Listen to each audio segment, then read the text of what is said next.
तो सच है कि भगवान है मगर फिर भी अनजान है। ये तो सच है कि भगवान है मगर फिर भी अनजान है। धरती पे रूप माँ बाप का उसकी धाता की पहचान है। ये तो सच है कि भगवान है।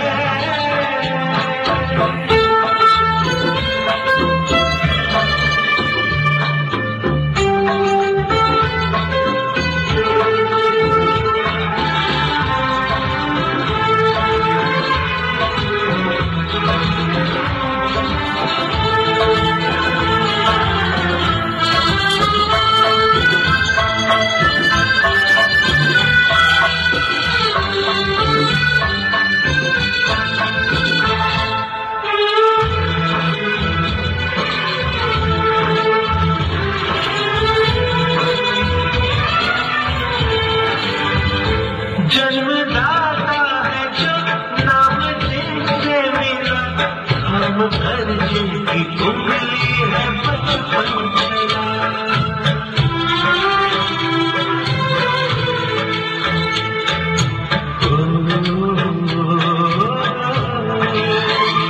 कागज पर बैठ के जिनके देखा जा, ज्ञान जिनसे मिला क्या बुरा क्या भला।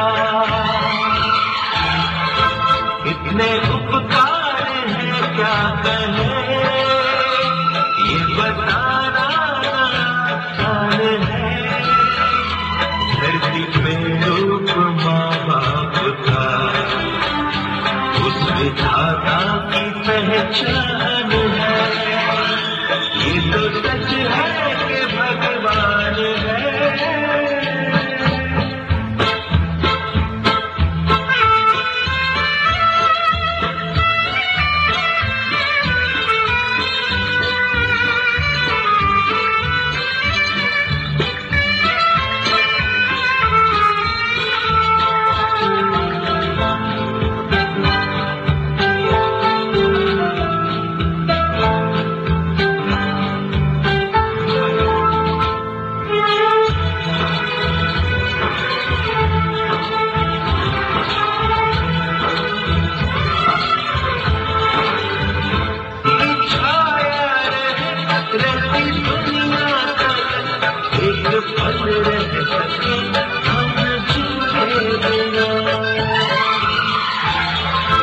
आप दोनों सलामत रहे, सबके दिल में ये अरमान है। धरती पे रूप माँ बाप का उस विधाता की पहचान है। ये तो सच है कि भगवान है मगर फिर भी अनजान है।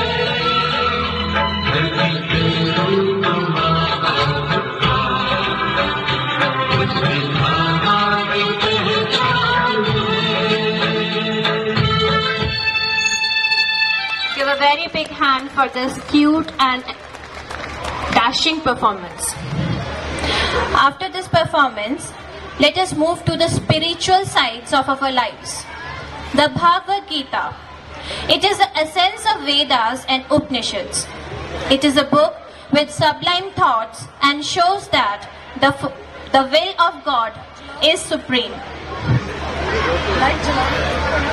Karmanyavadhikaraste ma phaleshu kadachana. Your right is to work only, but never to its fruits. So let us purify our hearts by listening to the enchanting shloks of Bhagavad Gita through Gita Updesh. कर्मण्यवाधिकारस्ते माँ फलेषु कदाचन माँ कर्मफल हेतुर्भूमा ते संगस्तु कर्मणि। तुम्हारा कर्तव्य केवल काम करना ही है, फल की इच्छा नहीं करनी चाहिए। इसी प्रकार श्री कृष्ण ने अर्जुन को गीता का उपदेश दिया और उसके मन की हर दुविधा का निवारण करते हुए किसी भी कर्म के फल की चिंता न करने को कहा और उसे युद्ध हेतु तैयार किया।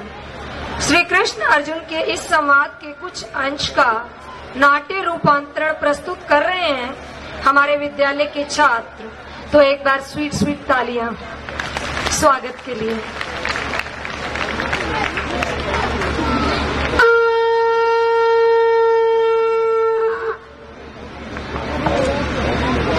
आइए हम आप सबको द्वापर युग में लेकर चलते हैं।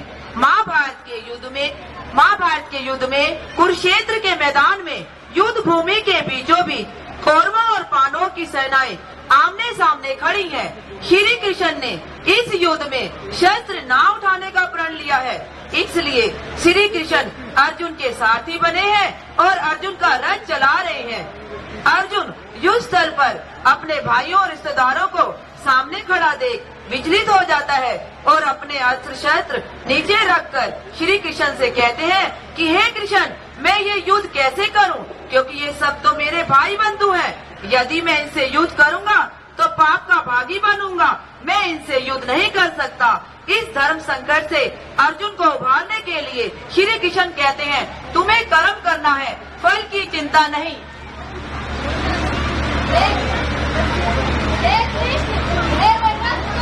दोनों सेनाओं के बीच में लाकर खड़ा कर दो।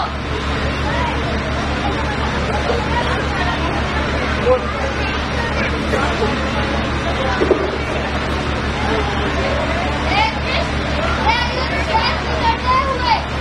के अभिलाषी समुदाय को देखकर मेरे अंग शिथिल हो जा रहे हैं।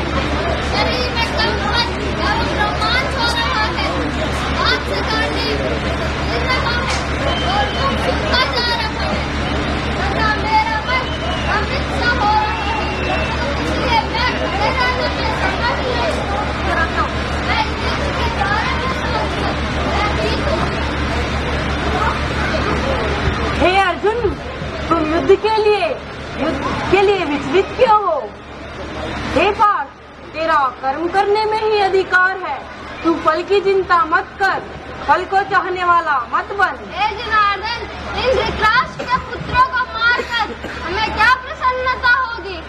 इन दुष्टों को मारकर तो हमें पाप ही लगेगा। हे कौन्ते, या तो तू युद्ध में मरकर स्वर्ग को प्राप्त होगा अथवा संग्राम में जीतकर इस पृथ्वी के राज्य को भोगेगा। ले हे अर्जुन, तो युद्ध के लिए तैयार हो जा। सुख दुख, लाभ हानि, जय और पराजय को यदि तू समान समझकर युद्ध करेगा तो तुझे पाप नहीं लगेगा। हे जनार्दन, कर्म की अपेक्षा आपको ज्ञान श्रेष्ठ मान्य है, तो हे केशव, मुझे इस भयंकर कर्म में क्यों लगाते हैं? हे अर्जुन, इस आत्मा को ना शस्त्र काट सकते हैं, ना अग्नि जला सकती है, ना पानी गीला कर सकता है और ना ही वायु सुखा सकती है। निसंदेह कोई भी मनुष्य किसी भी काल में क्षणमात्र भी कर्म के बिना नहीं रह सकता, क्योंकि सारा मनुष्य समुदाय प्रकृति जनित गुणों के वशीभूत होकर कर्म करता है।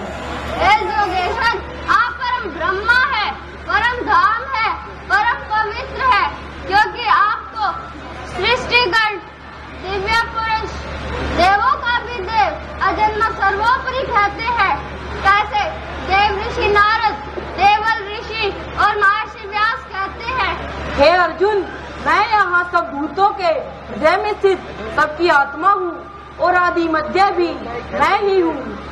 हे योगेश्वर, मैं किस प्रकार निरंतर चिंतन करता हुआ आपको जानूं, और हे योगेश्वर, आप किन किन भावों से मेरे द्वारा चिंतन करने योग्य है? हे अर्जुन, तू मुझ में मन लगा, मेरा भक्त बन, मेरा पूजन कर, मैं तुझे सभी पापों से मुक्त कर दूंगा। हे योगेश्वर, आपको इस अग्निशाली मनुष्य के रूप में देखकर मैं शिक्षित हो गया हूँ और मैंने अपनी स्मृति भी प्राप्त कर ली है। हे कुंती पुत्र, तुम उठ, यश को प्राप्त कर, धन धान्य से संपन्न इस राज्य को तू भोग।